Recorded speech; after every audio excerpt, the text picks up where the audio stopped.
যখন brush fire করে তখন আমার ছেলে সামনে ছিল, তখন সে অন্যদের যখন গুলি করতেছিল তখন সে বলছিল তাদেরকে গুলি করেন, আমাকে গুলি করেন বলে, যখন যে বুকটা পেতে সামনে বলে আমাকে গুলি করেন বলে আমার ছেলে সম্মুখভাগে ছিল, তখন তাকে ডাইরেক্ট বুকের গুলি করে দিছে। ছাত্র জনতার আন্দোলনের মুখে গত ৫ আগস্ট আওয়ামী লীগ সরকারের পতন হয়। এ বিক্ষোভে গিয়ে শ্যামলীর রিং রোডে পুলিশের গুলিতে নিহত হয় ১৭ বছরের নাসির হাসান রিহান। এই অভিযোগ থেকে দায় মুক্তি দিতে পারি না। বৃহস্পতিবার রিহানের বাবা গোলাম রাজা আন্তর্জাতিক অপরাধ ট্রাইব্যুনালের তদন্ত সংস্থায় শেখ হাসিনা সহ ৫২ জনের বিরুদ্ধে হত্যার অভিযোগ দায়ের করেন। এ মামলায় আসামিদের মধ্যে গণহত্যায় উস্কানির দায়ে ৩২ জন সিনিয়র সাংবাদিককেও অভিযুক্ত করা হয়। রিয়ানের বাবা মোহাম্মদ গোলাম রাজ্জাক, ওনার পক্ষ থেকে এই অভিযোগটি দায়ের করা হয়েছে সাবেক প্রধানমন্ত্রী এবং তার মন্ত্রী পরিষদের তৎকালীন যারা খুব অ্যাক্টিভ ছিলেন সেই সদস্য, পুলিশের সদস্য যারা দায়িত্বশীল পর্যায়ে ছিলেন, সাথে সাংবাদিক, কলামিস্ট, তারপরে যারা নিজেদেরকে সুশীল দাবি করেন, টকশো করেন, এদেরকে আসামি করা হয়েছে। মামলার আইনজীবী জানান, গেল ৩ আগস্ট শেখ হাসিনার সংবাদ সম্মেলনে প্রশ্ন করে উস্কানি ও টকশোতে এসব সাংবাদিকদের বিরুদ্ধে গণহত্যার বৈধতা দেওয়ার অভিযোগ আনা হয়েছে। একটা বোকা প্রশ্ন আর বাংলাদেশ নিয়ে প্রশ্ন করতে চাই। অবশ্যই, তো ওটাও তো রুটিন কাজ, ওটা বলতে হয়। আর আমি তো আছি। জি, আপনার প্রশ্রয় মাননীয় প্রধানমন্ত্রী। ৩ আগস্ট যেদিন এই তৎকালীন সরকার পদত্যাগের জাস্ট একদিন আগে প্রধানমন্ত্রীর সঙ্গে দেখা করে কিছু সাংবাদিক এবং সাংবাদিক নেতারা প্রধানমন্ত্রীকে এই মর্মে আশ্বাস দেন যে আমরা আপনার সাথে আছি, আপনারা এই আন্দোলন দমন করার জন্য যা করার করবেন, আমরাও যা করার আপনাকে হেল্প করার জন্য করব।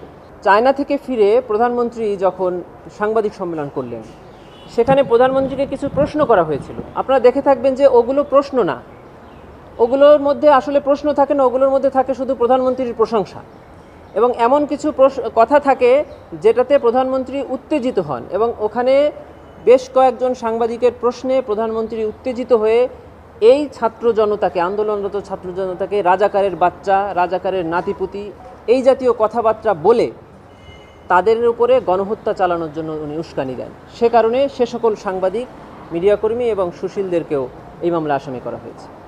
এই মামলা আসামি করা হয়েছে জাফর ইকবাল সাহেবকে, যিনি একটি লিখিত চিরকুট, যেটা আমরা ইন্টারনেট দেখেছি, সেখানে এই ঢাকা বিশ্ববিদ্যালয়ের আন্দোলনরত ছাত্রদেরকে রাজাকার বলেছে।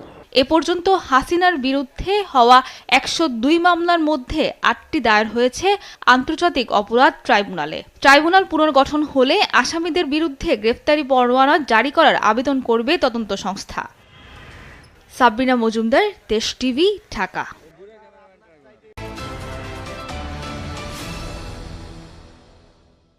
জুলাই গণহত্যাকাণ্ডের ঘটনায় সাবেক প্রধানমন্ত্রী শেখ হাসিনা সহ ৫২ জনের বিরুদ্ধে আন্তর্জাতিক অপরাধ ট্রাইব্যুনালের তদন্ত সংস্থায় আরও একটি অভিযোগ দাখিল হয়েছে।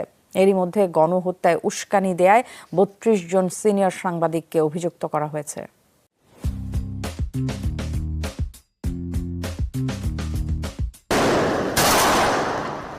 ৫ আগস্ট রাজধানীর শ্যামলীর রিং রোডে বিজয় মিছিলে ছিলেন রিয়ান, কিন্তু সন্ধ্যা ৬টার দিকে একদল সশস্ত্র পুলিশ এলোপাতাড়ি গুলি করলে নিহত হয় রিয়ান। গুলি লাগে বুকে, গলায় আর মাথায়। আমি তার বাবা হিসেবে আমি যদি আজকের এই বিচারটা দাবি না করি, তাহলে কাল কিয়ামতের ময়দানে আমাকে সে আসামির কাঠগড়ে দাঁড় করাবে যে আমার বাবা, আমার দুনিয়াতে আমার বিচার, দুনিয়াতে আমি বিচারের জন্য আমার বাবা কোথাও ফরিয়াদ করিনি। বৃহস্পতিবার আন্তর্জাতিক অপরাধ ট্রাইব্যুনালের তদন্ত সংস্থায় অভিযোগ দাখিল করেন রিয়ানের বাবা। এতে শেখ হাসিনা ছাড়াও তার আমলের ২০ জন মন্ত্রী, এমপি, উচ্চপদস্থ পুলিশ কর্মকর্তাদের অভিযুক্ত করা হয়েছে।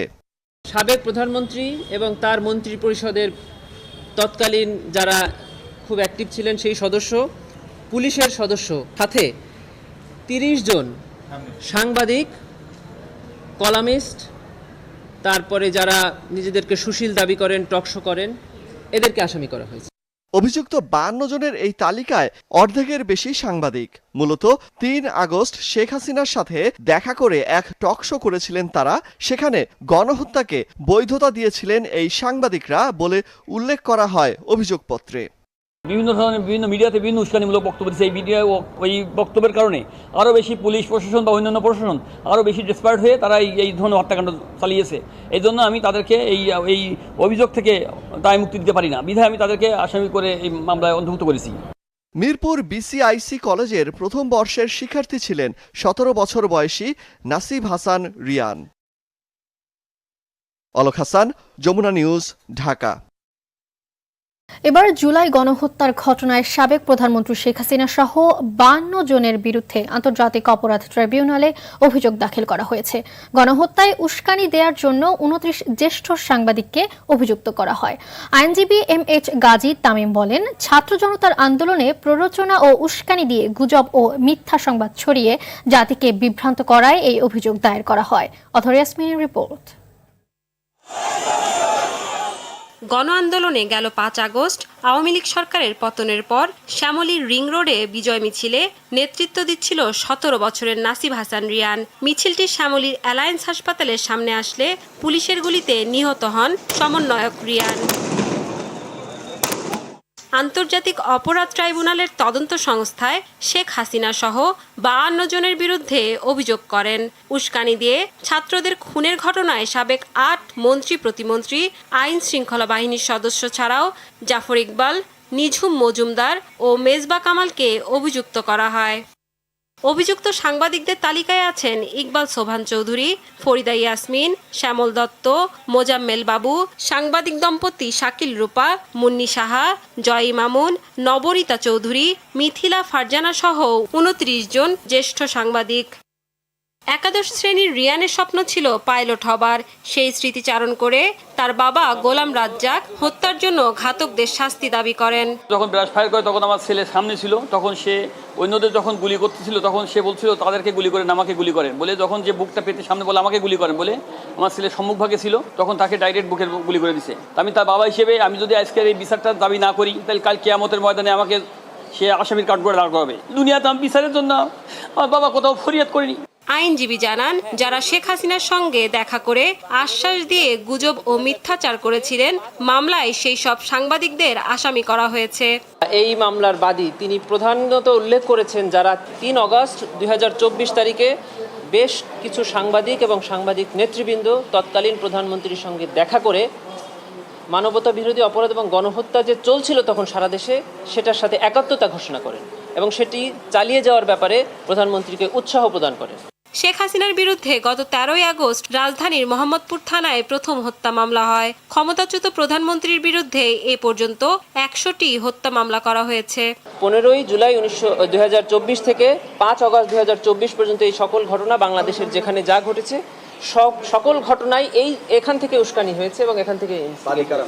অথরা ইয়াসমিন, RTV, ঢাকা।